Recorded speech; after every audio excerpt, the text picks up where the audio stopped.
Hello दोस्तों, प्रस्तुत है आज की कहानी।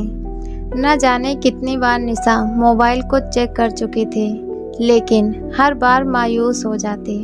उसे मोबाइल के साथ देखकर बगल में लेटा रोहन नाराजगी से बोला, बहुत रात हो गई है, अब तो मोबाइल को बंद कर दो।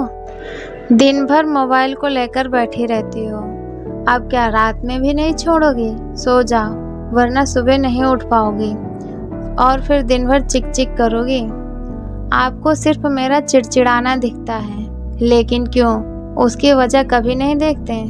निशा ने गुस्से से बोला और मोबाइल बंद करके पलटी तो देखा रोहन गहरी निंद्रा में सो चुके थे। थोड़ी देर बाद निशा भी सो गई।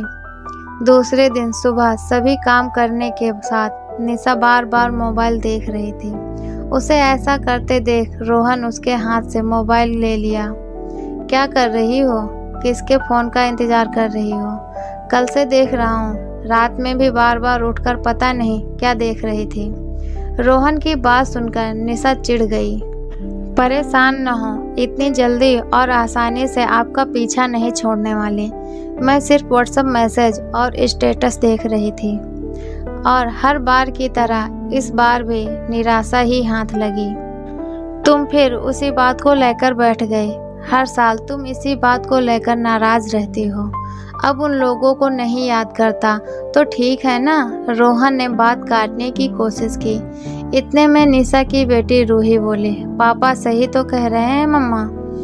छोड़ो उन लोगों को, अब मुझे कोई फर्क नहीं पड़ता कि उन लोगों को याद नहीं। मेरे लिए आप दोनों हमारी छुटकी ही काफ़ी हैं।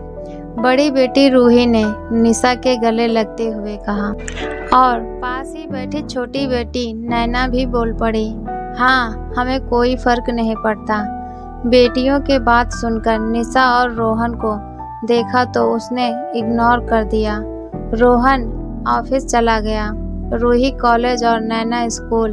सबके जाने के बाद निशा ने अपनी बहन को फ़ोन लगाकर सब बताया तो उसने भी यही कहा, क्यों दिल पर लेती हो? इतने साल हो गए, अभी तक क्यों अपेक्षा रखती हो? जब वह लोग याद नहीं करते हैं तो तुम भी याद मत करो। याद कैसे रहता है दीदी, यहाँ तो एक हफ्ते पहले ही याद दिलाना शुरू कर दिया जाता है और अगर ना करो तो लड़ने को तैयार हो जाती हैं मम्मी जी। रोहन और मेरे बीच भी लड़ाई करा देती हैं। रोहन भी मुझसे ही बोलते हैं, फिर अपनी मम्मी और दीदी को कुछ नहीं कहते हैं। अरे मेरा जन्मदिन या सालगिरह नहीं, पर उन्हें पोतियों का जन्मदिन भी याद नहीं रहता। बेटी और उसके बच्चों का जन्मदिन कभी नहीं भूलती हैं मम्मी जी। और तो और देवरानी के भी बेटे का जन्मदिन नहीं भूलती। सारी दुश्मनी उन्हें मेरी बेटियों से ही है। फिर बाद में भी उनकी यही शिकायत रहती है कि तुम्हारी बेटियां हमसे बात नहीं करती। बच्चों को जब आप प्यार नहीं देती तो उनसे क्या अपेक्षा रखती है? निशा एकदम भावुक हो गई और उसने सोच लिया कि अब और नहीं।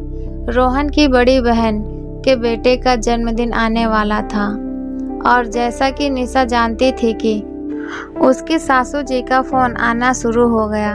बहू निशा, तेरे भांजे का बर्थडे आ रहा है।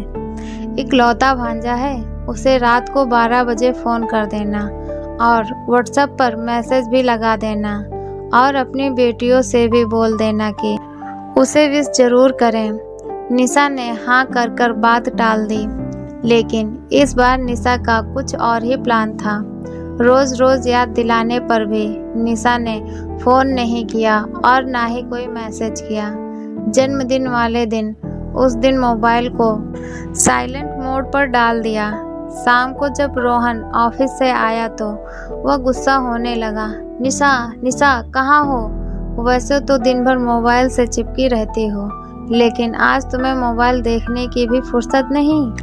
क्या कर रही थी? मम्मी तुम्हें सुबह से फ़ोन कर रहे थे, तुम उनका फ़ोन उठा क्यों नहीं रही थी? यह लो, मैंने फ़ोन लगा दिया है, तुम बात कर लो।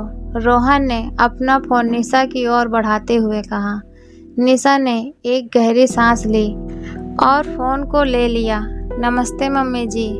रोहन ने बताया कि आप सुबह से परेशान हैं मुझसे बात करने के लिए। क्या हुआ मम्मी जी? 1 हफ्ते से तुम्हें रोज याद दिला रहे थे, फिर भी तुम भूल गए। इस तरह रिश्ते निभाए जाते हैं। तुम घर की बड़ी बहू हो, यह तुम्हारा फर्ज है कि घर में सभी की खुशी का ध्यान रखो और ननंद देवरानी के बच्चों को उनके जन्मदिन पर बधाई दो। लेकिन तुम्हें तो अपने घर वालों से फुर्सत ही कहाँ। सासू जी नॉन स्टॉप बोले जा रही थी तो निशा उन्हें बीच में टोका। सारे फर्ज बड़ी बहू और बड़ी भाभी के होते हैं, आपका और देवरानी जी का मेरे और मेरी बेटियों के प्रति कोई फर्ज नहीं है। हर बार मुझसे ही उम्मीद क्यों रखी जाती है। क्या बोल रही हो निशा, कुछ होश है? उधर से सासू जी तुनक्कर बोले। रोहन भी आश्चर्य से निशा को देख रहा था।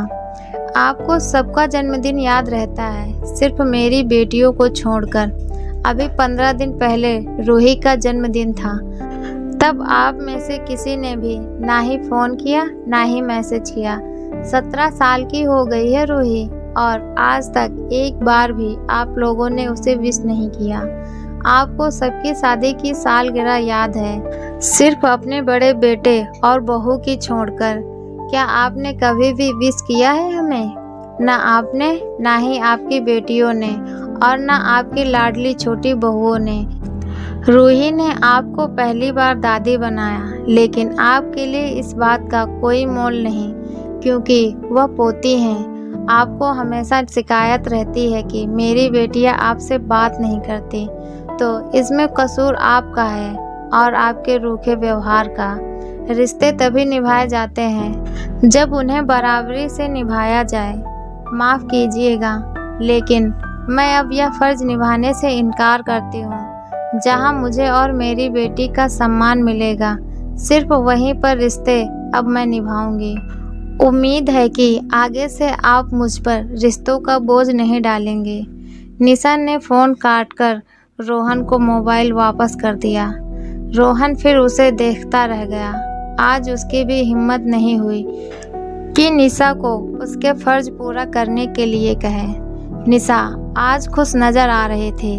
बहुत दिनों बाद उसे ऐसा लगा कि वह आज़ाद है उन लोगों के ज़बरदस्ती के रिश्तों से जो उसके लिए मजबूरी बन गए थे।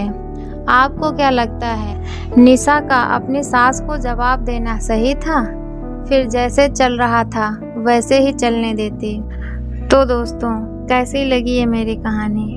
अगर अच्छी लगी है तो प्लीज़ वीडियो को लाइक करें, शेयर करें और हमारे चैनल पर नए हैं तो हमारे चैनल को सब्सक्राइब करें। इस कहानी से आपको क्या सीख मिलती है? कमेंट बॉक्स में अपनी राय लिखकर हमें ज़रूर बताएं। वीडियो पूरा देखने के लिए आपका बहुत बहुत धन्यवाद।